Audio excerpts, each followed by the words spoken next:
৩,০০০ টাকা করে উপযুক্ত প্রাপকদেরকে চিহ্নিত করে তাদের সরাসরি ডাইরেক্ট বেনিফিট ট্রান্সফার সিস্টেমের মধ্যে অর্থ আমরা পাঠিয়ে দেব। তাই তিনি যে গ্যারেন্টি দিয়েছিলেন সেই গ্যারেন্টির আজকে পূরণ করার দিকে আমরা অনেকটা এগিয়ে গেলাম। তাই প্রধানমন্ত্রীকে রাজ্য সরকারের পক্ষ থেকে, মাতৃশক্তির পক্ষ থেকে ধন্যবাদ এবং প্রণাম জানাই। প্রথম যখন আমাদের সরকার হাতে নেয় অল্প সময় আমরা পেয়েছিলাম। ৩রা জুন আমরা ২৭ লক্ষের কিছু বেশি অ্যাকাউন্টে ৩,০০০ টাকা করে পাঠিয়েছিলাম। ম্যানুয়ালি কিছু আবেদন সাথে নিয়ে এবং অন্তর্দয় অন্নপূর্ণার যে আমাদের ডাটা ছিল অর্থাৎ খাদ্য সরবরাহ দপ্তরের, তাকে বেস করে সেই সময় যিনি মন্ত্রী ছিলেন, আজকে ইউডিএমএ দপ্তরের মন্ত্রী, এই রাজ্যের নারী সুরক্ষা এবং নারী প্রগতি আন্দোলনের নেত্রী শ্রীমতী অগ্নিমিত্রা পাল মহোদয়া, তাকে ধন্যবাদ জ্ঞাপন করি। মঞ্চে আমরা পেয়েছি মাননীয় মন্ত্রী মৌমিতা মিশ্র মহোদয়াকে, যিনি অ্যাডভোকেটও বটে, মাননীয় মন্ত্রী সুমনা সরকার মহোদয়াকে, মাননীয় মন্ত্রী পূর্ণিমা ভট্টাচার্য মহোদয়াকে, চক্রবর্তী মহোদয়াকে, মাননীয় মন্ত্রী কলিতা মাঝি মহোদয়াকে, মাননীয় মন্ত্রী গার্গী ঘোষ মহোদয়াকে আমি তাদের ধন্যবাদ জানাই।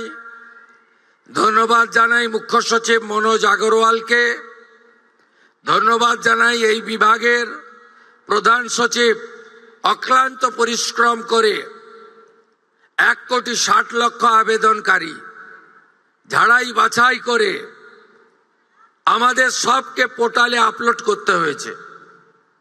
তাই মাননীয় প্রধান সচিব আইএস মৌমিতা গোদারা, তাকে বিশেষভাবে, তাকে এবং তার টিমকে ধন্যবাদ জানাই যে আমরা তো ডেট ঠিক করে দিই, করতে হয় তাদের এবং দেখতে হয় যাতে নিয়মের বাইরে কেউ না চলে যায়। কারণ এটা কোনো ব্যক্তি দলের টাকা নয়, এটা সরকারের টাকা। সরকারের টাকা উপযুক্ত প্রাপকরাই পাবেন, এটাই এই নীতিতেই আমরা বিশ্বাস করি। কলকাতা কর্পোরেশনের প্রশাসক তথা কমিশনার শ্রীমতী স্মিতা পান্ডে মহোদয়া আছেন, তাকেও ধন্যবাদ জানাই।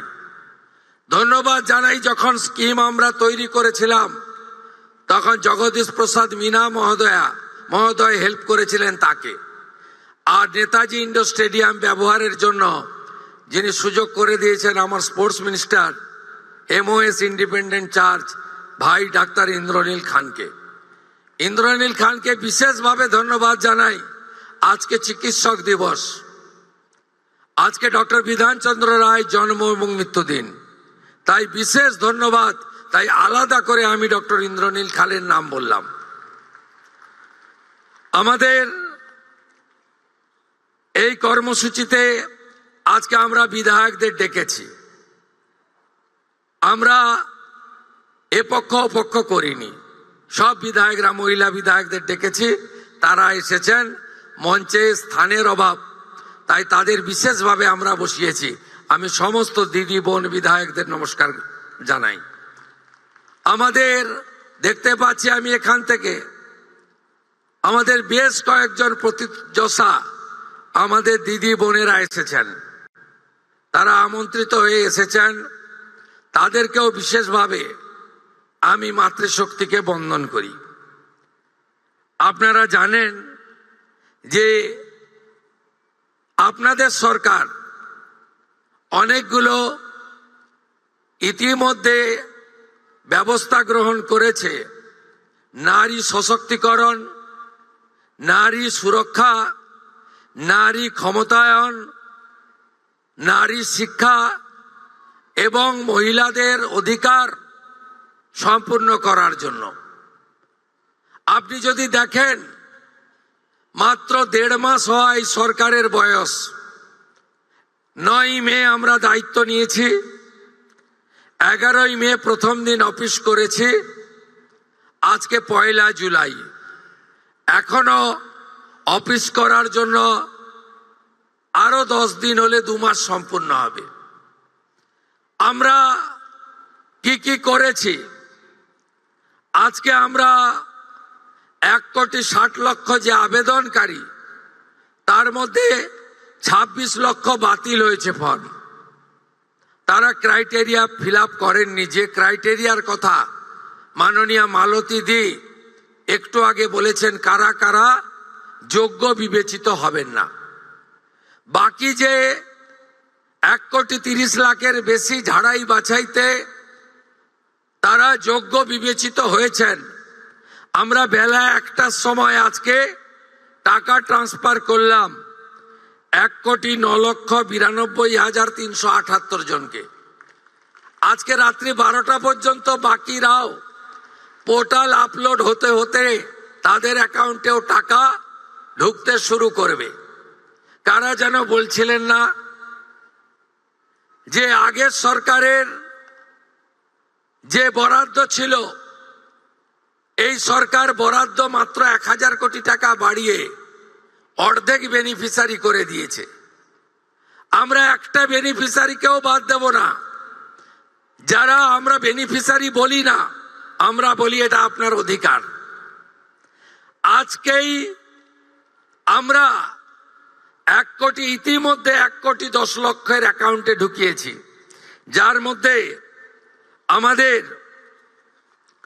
তফসিলি জাতি, শিডিউল কাস্ট, মা বোন দিদি রয়েছেন 26,63,555 জন।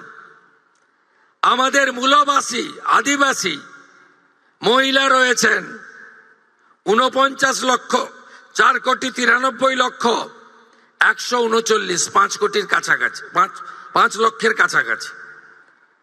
বেনিফিশিয়ারি ফ্রম হিল, পাহাড়ি এলাকা, দার্জিলিং, কালিম্পং, কার্শিয়াং, ওখানকারও আমাদের নেপালি গোর্খা বোন এবং দিদি, তারা ইতিমধ্যে অ্যাকাউন্টে পেয়ে গেছেন 1,22,628 জন। আমরা লক্ষ্মী ভান্ডারের যে 2 কোটির কাছাকাছি লাস্ট অ্যাকাউন্টে গেছিল, আমরা যখন সার্ভে করলাম, আমরা দেখলাম 27 লক্ষ এমন লোকের, মহিলার নাম আছে যারা ভারতীয় নন বা ভোটার লিস্টে নাম নেই। এক্ষেত্রে কিভাবে মৃত ব্যক্তির নাম আছে, এখানে থাকে না এমন লোকের নাম আছে, 3 জায়গায় ভোটার লিস্টে নাম ছিল, 3 জায়গায় টাকা অ্যাকাউন্টে ঢুকছিল, এমন লোকের নাম আছে।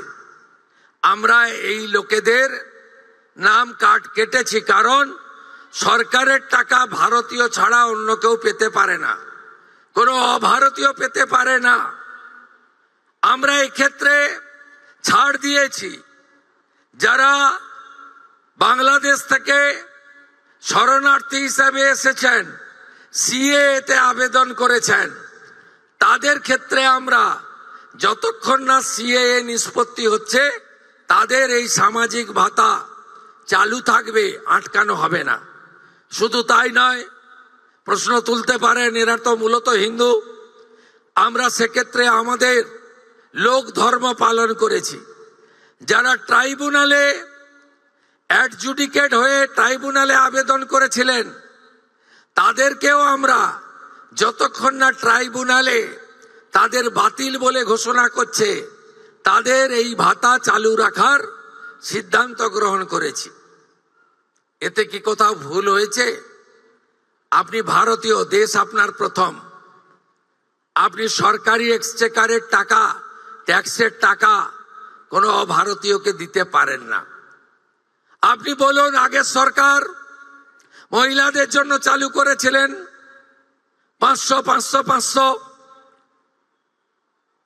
এই কর্মসূচির উদ্দেশ্য ছিল মহিলাদের অ্যাকাউন্টে যাওয়ার। আপনি অবাক হয়ে যাবেন, এই 2 কোটির মধ্যে 10 লক্ষ পুরুষ বেরিয়েছে। বলুন আমার মা বোনেরা, দিদিরা, লক্ষ্মীর ভান্ডারের নামের টাকা কি পুরুষের অ্যাকাউন্টে যাওয়া উচিত? তাই ঝাড়াই বাছাইয়ের প্রয়োজন ছিল। সমালোচনা হয়েছে 12 পৃষ্ঠার ফর্ম। অ্যাকচুয়ালি 4টে পৃষ্ঠা ছাড়া ফিল আপ করার ছিল না।